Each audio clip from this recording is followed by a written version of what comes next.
Hello. so,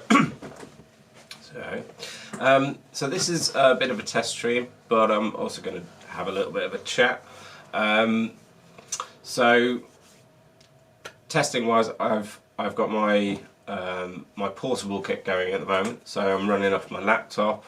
I've got my camera there, and in a minute I'm going to show you my phone connected up to it to show you a little game that I found. And so yeah, I thought I'd also have a proper chat. I haven't done this for a little while. I'm going to be doing it a lot more. So coming sort of September, October, I'm going to start doing a proper schedule.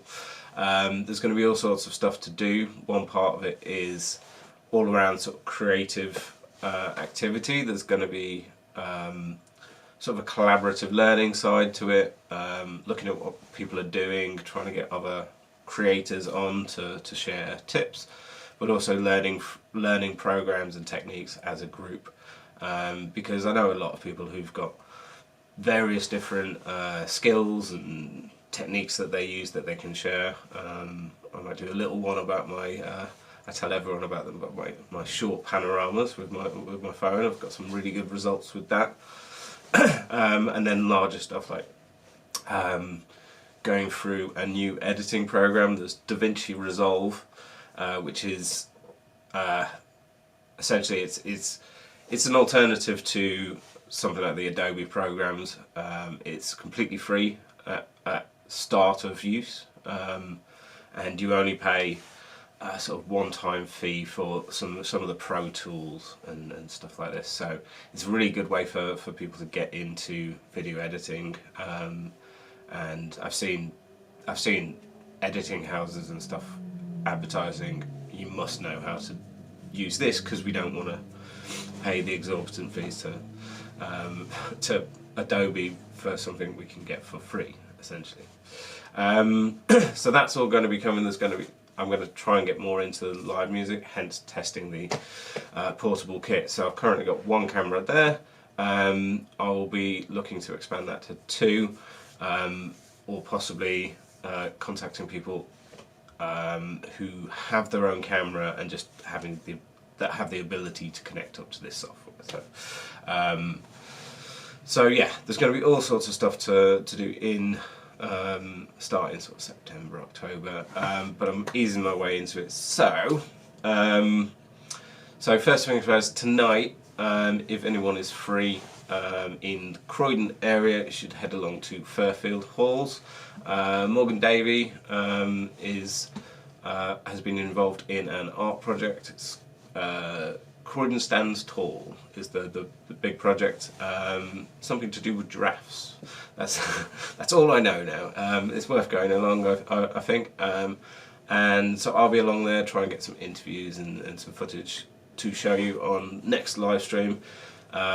Because a big part of this is going to be supporting people in doing what they do, and yeah, so art and culture is understandably on the back plate for a government that's not even paying nurses what they should earn, but that sort of again makes it fall to us to support where we can, even if that is just show up, share a link, spread the word, that kind of stuff.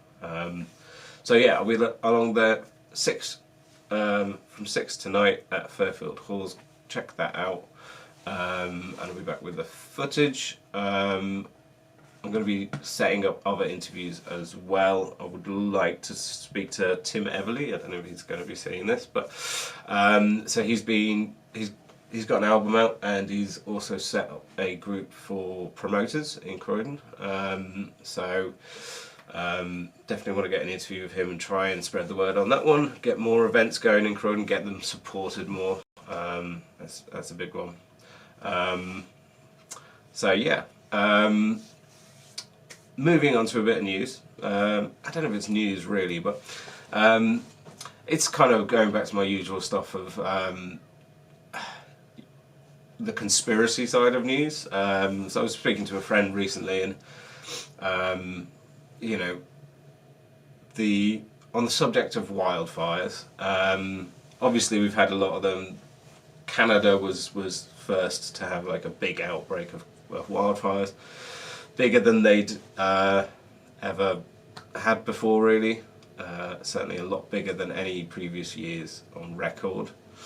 And then more recently, Europe's had an outbreak of wildfires and the hottest temperatures on record, and of course, predictably, that will lead to some people saying, why is this happening? Can't possibly be climate change, because we don't believe in the climate change people. Those stop oil people are full of shit. Therefore we need a different reason. And so you're going to hear, I'm sure you will be hearing, have heard from people that they were started on purpose. Now, sometimes fires do get set on purpose. Sometimes that is vandalism. You know, we have had people get charged with starting a fire that led to a wildfire, and that does happen. So that's accidental in a way, right? It's arson, but they didn't intend to set down the entire of the this huge forest, right? Then there is setting fires on purpose. Firefighters do this on a regular basis, and people will often take that as just like, well, this is the plan. This is them trying to do this on purpose. But then you get the really weird ones, and this one's spreading around here as well. It's the direct energy weapons. This is the only one I could find. But yeah, essentially lasers being used to start fires from space. Now, ridiculous on its surface. Yeah, technically you could maybe have a laser that could start a fire from space. Technically, I would have to look at the physics of that. But you know, it's one of those things that has a grain of truth in that there are such things as direct energy weapons. Mostly, as I understand it, they've been aiming to use them for small craft like drones. And so yeah, yeah. Bear with me a second. There's going to be a bit of a technical hiccup here. My camera's about to turn off. So 1 sec.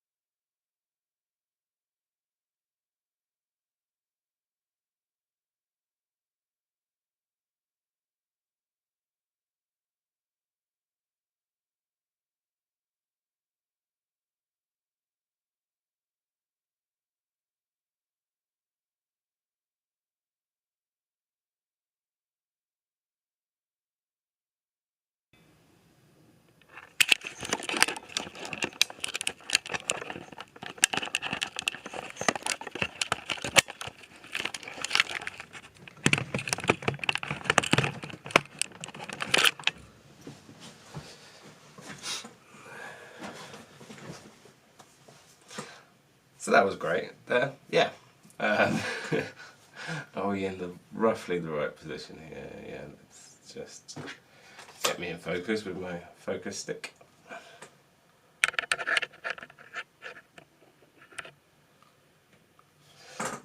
Anyone who remembers the old quarantine TV days will remember my focus stick. This isn't it. This is a bicycle pump. I had a stick waiting nearby to poke my camera and get the autofocus right. I think we're good now. Yeah. Okay. The battery was fine before all the faffing. So, but yes. So direct energy weapons are a thing. There's been all sorts of things going back to Star Wars, the Reagan project. In terms of shooting down ICBMs, it never worked. And these days there are some practical applications. as far as I know, and you do always have to couch it in that. As far as I know, the idea of setting fires in forests from space is ridiculous on about 100 different levels. And so besides it being ridiculous, and besides you sort of thinking, well, why do people believe in this? There is also the fact that if you trace it back, the term I apply to it is Jewish space lasers, because that's where it comes from. Look up this woman, Marjorie Taylor Greene, or don't. She's awful, but she made headlines all over the place for claiming that the Rothschilds, very specific here, the Rothschilds were setting these forest fires with lasers from space. And if you know anything about the alt-right, the far right, anything like that, Rothschilds is just one of the many terms that they use rather than saying the Jews, right? So whenever you hear these direct energy weapons started fires, just go, ooh, you mean the Jewish space lasers? And they might say, oh no, it's not the Jews, it's China. Okay, well, still, why is China setting fires around the world? And you could maybe say, oh, well, China doesn't have many forest fires. Well, so it doesn't prove your point. And I'm going to keep referring to them as Jewish space lasers because it makes very clear that what you're saying is not only kind of ludicrous on the surface, it is also rooted in far-right ideology. You may have no, thoughts like that. You may be offended that this is linked to racism or anti-Semitism, what you want to call it, but you have to accept that that's where it comes from. That is where I'm going to link it back to, because they're some of the big people pushing it around, the QAnon people, all of that stuff. I'm going to link you to those people because that's the camp you're in if you're going to talk about space lasers starting fires. These people are, as well as being massively anti-Semitic and racist and white supremacist, all this kind of stuff, they are also so against any form of action towards climate change. And again, if you trace that back, these groups get funded by dark money. They are, and ExxonMobil is not gonna, it's not gonna be putting money towards Stop Oil. It's gonna be exactly the opposite of that, right? They might say on the surface that they want green energy and all this kind of stuff, and they might put money into it, but up until the day where they can make billions of dollars off renewable energy, they're gonna be selling oil, and they don't want too much push towards limiting how much money that they can make, right? End of the day. So anyway, my advice is, if anyone starts talking to you about the direct energy weapons, which, by the way, when you put the acronym together, spells Jew. I know it's DEW, but it still sounds like Jew. But anyway, anytime someone brings this up, just say Jewish space lasers. I know it might seem condescending, but they have to have an answer for that. When it comes down to it, they have to acknowledge that you're really talking the same thing as Marjorie Taylor Greene, and whether you add in the anti-Semitism or not, that's the camp you're in.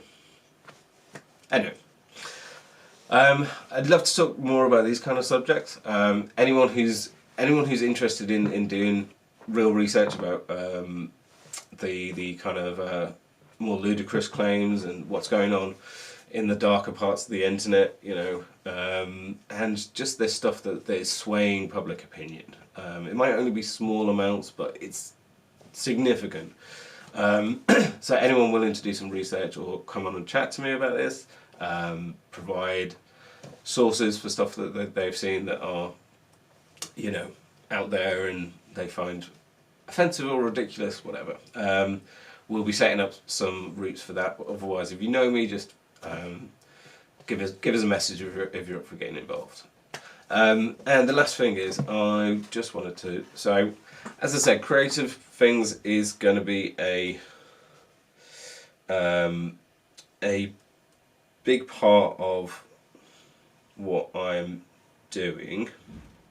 Sorry, I'm trying to get something set up whilst talking, and I'm finding that it's quite difficult. So, computer games is going to be something that I'm going to be talking about, but I want to be, obviously it's fun to get onto to stream and sort of play computer games, especially with other people. I want to try and get that set up, but I want to be looking at games, especially the indie side of it, and sort of working towards actually getting some people together and making some games. I know at the outset it's going to be very basic, but I'm sure there's enough people out there who've got a bit of time to put into a hobby and just have a bit of a go at it. And it's one of those things that's now at least starting to have a sort of broad acceptance as being an art form. The amount of games that you've got coming out over the last sort of 10 years where they are talking about mature subjects, not blood and gore and stuff like that. That's an immature mature, but talking about depression, anxiety, realizing you're a homosexual, that kind of stuff.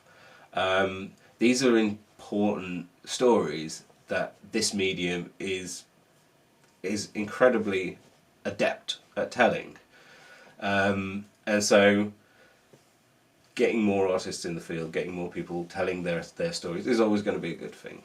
And so I'd like to get a group together to first look at games, look at the technical side of it, as well as what stories are being told, and then from there start learning the skills, start getting people together and start getting the projects going. I'd love to have a little sort of game studio going in Croydon that's a bit like a makers club, a load of people sort of helping out on each other's projects and stuff like that. So that'd be great in the future, but for the meantime, I'm going to show you a little game. If you have Netflix, you may not be aware that Netflix has a game section. So if you go to the mobile app, go on to games, and there is a list of games that they may be available elsewhere, but if they're available on Netflix, it takes away all of the paywalls and stuff like that. And then some of them are exclusive to and produced by Netflix. So this one I'm going to switch to now. Layers Horizon is one of those games. So produced entirely for Netflix. I hope you are all hearing that. I don't know whether the volume's coming up there. Hello. Yep, that's coming up. Okay, so you should be able to hear that now. And so this is the game. It's quite a simple game in a way. Obviously the actual making of it, I'm sure, was a big process, but looks to me to be designed on Unity. I will definitely look into more of that. But something like this, on this graphic scale, 20 years ago was either impossible or was going to take a team of many people. And nowadays, this can be quite a small studio producing this. Concept-wise, it's quite pared down. There's not a huge amount of a story. It's like, oh, you're from an island that has the ability to fly in these capes, a bit like windsuits, but they work in a more magical kind of way. And yeah, you just sort of unlock things. So it's really more about the experience. And based on the name, Layers Horizon, I'm guessing that's a nod to the second in the Horizon series, Forbidden West, where if you've not, I don't know if you know of those, but that's where Aloy will get her wingsuit kind of thing, so she gets the ability to glide around the scenery, and I'm very much looking forward to playing that game because that sounds great. The first one was an amazing game, lot of great exploration, great combat. But this is essentially just taking the wingsuit bit and going, well, let's just do that. So depth-wise, there's not a huge amount to talk about here. You get different capes. You try not to crash into rocks. That's poor form. This cape allows you to boost upwards. You do death-defying stunts. Thankfully, in this world, you have a magical shield, so when you go flying straight into a rock or a cliff face, it's not permanent, which is good. So what I'm doing here is there's a bird to chase, and I like chasing birds. As I say, in terms of like your experience of it, it's just a bit of fun. It's just kind of nice and peaceful. I don't know if you've got a job, you've got children. Maybe what I mean is maybe you got some stress in your life, and gliding around, chasing after birds, might be a bit of respite for that. And this is the other thing with looking at games for myself, is it's going to be very much focused on my side of it, which is, well, if you are in your late 30s, in your 40s, and you still want to play games, you do not want to play a game that's going to take you 40 hours to get through the tutorial. That is just not happening. 40 hours for a teenager can be done in a week. If you have a career and a child, 40 hours could take you a year. If you're playing an hour a week, so stuff like this might not be, as I say, is less on the story side, but this is definitely something that someone who enjoys games can get their teeth stuck into for. There's probably maybe about 20 hours of actual sort of like engagement with this. Maybe they'll bring out some additional content, maybe some new capes or something like that.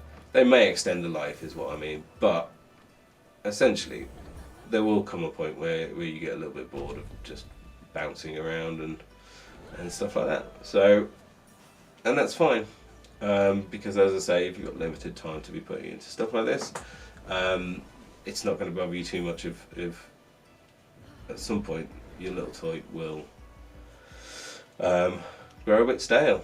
But yeah, so I recommend you check this out. I'm going to do one last thing before I shut down. So that was the bird cape. That is actually the last one you unlock. There's no point in saying spoilers because you start the game and it says you're going to collect some capes, and that was one of them. And so this next one is my favourite. I'm just going to wipe that on. As I say, today's just been a bit of a test stream. I'll be leaving you soon. And this here's my burst cape. So yeah, I would say that one good thing about this as well is that Netflix does seem to be putting some money into this. So this could mean the same as Netflix TV has done. It could mean money going to projects that would not get funded through older methods. A lot of indie games tend to get funded by Kickstarter campaigns and stuff like that, and if we're going to be cynical, you could well see that you have Netflix saying, well, you do a Kickstarter campaign, if you get to this amount, we'll fund the rest, which is, I've seen stuff like that, but TV series, and oh, we're doing this Kickstarter. Aren't you with Netflix? Yeah, but which there's pros and cons to that, I guess. But yeah, so the idea of like games on this sort of level, for one, there's phones to play this stuff now. My phone's not like top of the line; it's a few years old, and it will play it. But two, like that funding process could mean some really good story-driven games for your mobile. And going back to the sort of being an older gamer, being able to just do half an hour on the tube into work, that is quite helpful, I find. If you're going into a job that's quite stressful, half an hour on the way in, half an hour on the way out, it sort of buffers that sort of stressful life that many of us are leading. I can't see that stress reducing for the majority of people now that we have a situation that is so bad. So yeah, it's the other reason to have games. It's yes, they are escapism, and that's fine. Like, I'm not going to criticize you for watching a football game or watching the TV or anything like that. Those are escapism too, and that's valid. But I think, much like people would say about TV and film and, well, I guess even football, there's stories to be told, and I think, yeah, so the funding process there, Netflix, I'd love to see a bit more about how that's going to work out. But could mean some good things, could be not, I don't know. I want to speak to people in the industry to get their take on stuff like this. I think I assume you probably hear good things about it. Obviously you'll have people saying that you mobile, but I think that attitude changes anyway. I think the die-hard console and PC people are more likely to say that than the actual industry people, because different platforms, different stories, different, all that kind of stuff. It's all for the better if you're an artist, So, yeah, I think I'm going to finish up here. I've proven to myself, at least, that I can keep talking. Don't know whether it's interesting at all, but I can keep talking whilst playing this game. Could be that it's not the most difficult game to play. It does take a little bit of practice, but you get that. You sort of start with a simple cape, and you get better. There's a nice wave to go through. So yeah, if there was anyone watching you and they turned off as soon as I started off a computer game, I get it. I understand. Oh, no, she's drowning now. But I will be looking at ways to sort of segregate these sections in a bit more of a clearly defined way. But I do want to have multiple different things going on with the live stream.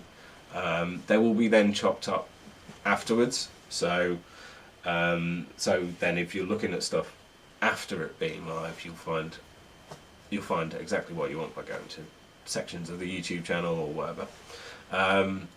But I'd like to do the same for the live streams, so starting off with politics, moving into music, art, and then into some computer games. I'll probably put computer games last every time, just because one, it's a good way to wind down a show, and two, essentially it's going to be the one with the least engagement, I think.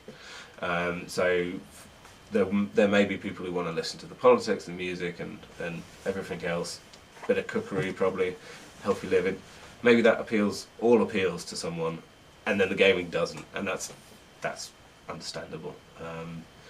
We're probably not in the minority if you say gamer, just generally. But the people at my age that still want to play computer games is maybe a minority.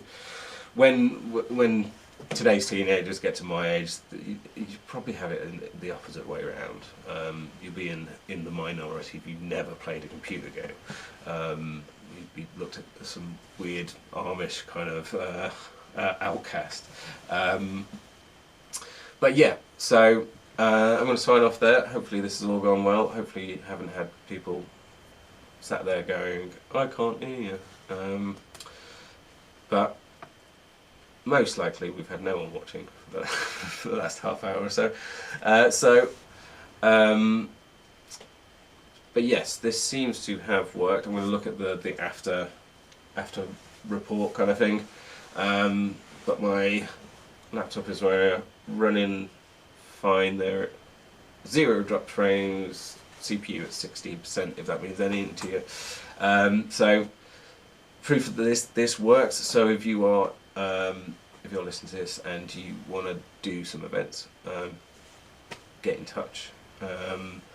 I won't be taking on professional jobs in that area until I've really tested stuff out, but if anyone's got an event coming up and they want to, so it's like a music event, stuff like that, you want to live stream from there, give us a shout and we'll give it a try, but there'll be no guarantees. That's why we do that first and then we offer professionally, because if you're paying me, then you're getting as close to a guarantee as I can provide. So I will leave you all there. Check out Layers Horizon if you have Netflix. Good little bit of fun. I'll look at other games a bit more serious. Look at stuff a bit more technically later down the line. Try and get some co-stars on here, some co-hosts, I guess. And yeah, very nice to be back doing this, and you will see me soon.